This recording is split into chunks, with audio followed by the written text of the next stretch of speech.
الحمدللہ، لیلۃ القدر سال کی وہ رات ہے جو سال کی تمام راتوں سے افضل اور بہتر ہے۔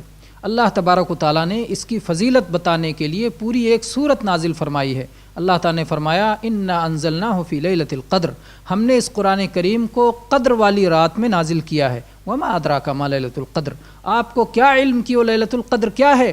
لیلۃ القدر خیر من الف شہر، لیلۃ القدر 1000 مہینوں سے بہتر ہے۔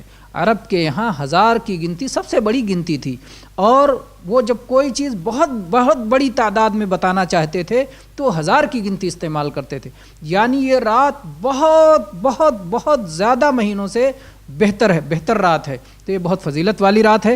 نبی کریم صلی اللہ علیہ وسلم نے اس کی فضیلت میں فرمایا ہے، متفق علیہ حدیث ہے، من قام لیلۃ القدر ایمانا واحتسابا غفر له ما تقدم من ذنبہ، جو شخص لیلۃ القدر میں قیام کرتا ہے ایمان کے ساتھ اور ثواب کی نیت سے، تو اس کے تمام پچھلے گناہوں کی مغفرت ہو جاتی ہے۔ لیلۃ القدر کا قیام ہوگا کیسے؟ اس میں صلوات پڑھ کر کے، اس میں تلاوت قرآن کر کے، اس میں غریبوں کو صدقہ و خیرات کر کے، اس میں اللہ کا ذکر کر کے، اس میں دیگر نیکیاں کر کے ہم لیلۃ القدر کا قیام کر سکتے ہیں، تو لیلۃ القدر سے فائدہ اٹھا سکتے ہیں۔ اللہ تبارک و تعالی ہمیں اس کی توفیق عطا فرمائے اور اسے ہم سے قبول فرمائے۔